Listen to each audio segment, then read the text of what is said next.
The economist ম্যাগাজিনে এবার বর্ষসেরা দেশের খেতাব জিতল বাংলাদেশ।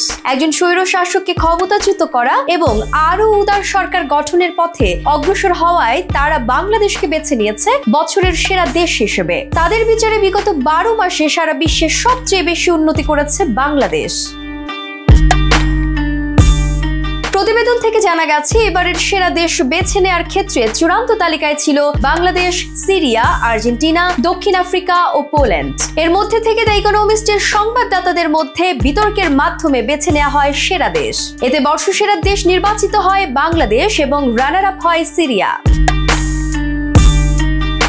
ব্রিটিশ সাময়িকীটির এক প্রতিবেদনে বলা হয়, আগস্টে শিক্ষার্থীদের নেতৃত্বে আন্দোলনে 15 বছর ধরে ক্ষমতায় থাকা শেখ হাসিনা সরকারের পতন হয়। একসময় তিনি বাংলাদেশের দ্রুত অর্থনৈতিক প্রবৃদ্ধির নেতৃত্ব দিয়েছিলেন, কিন্তু ধীরে ধীরে তিনি দমন পীড়ন শুরু করেন। পাশাপাশি নির্বাচনে কারচুপি করেন, বিরোধীদের জেলে পাঠান এবং নিরাপত্তা বাহিনীকে বিক্ষোভকারীদের গুলি করার নির্দেশ দেন। তার সময়ে প্রচুর অর্থ চুরি হয়েছিল।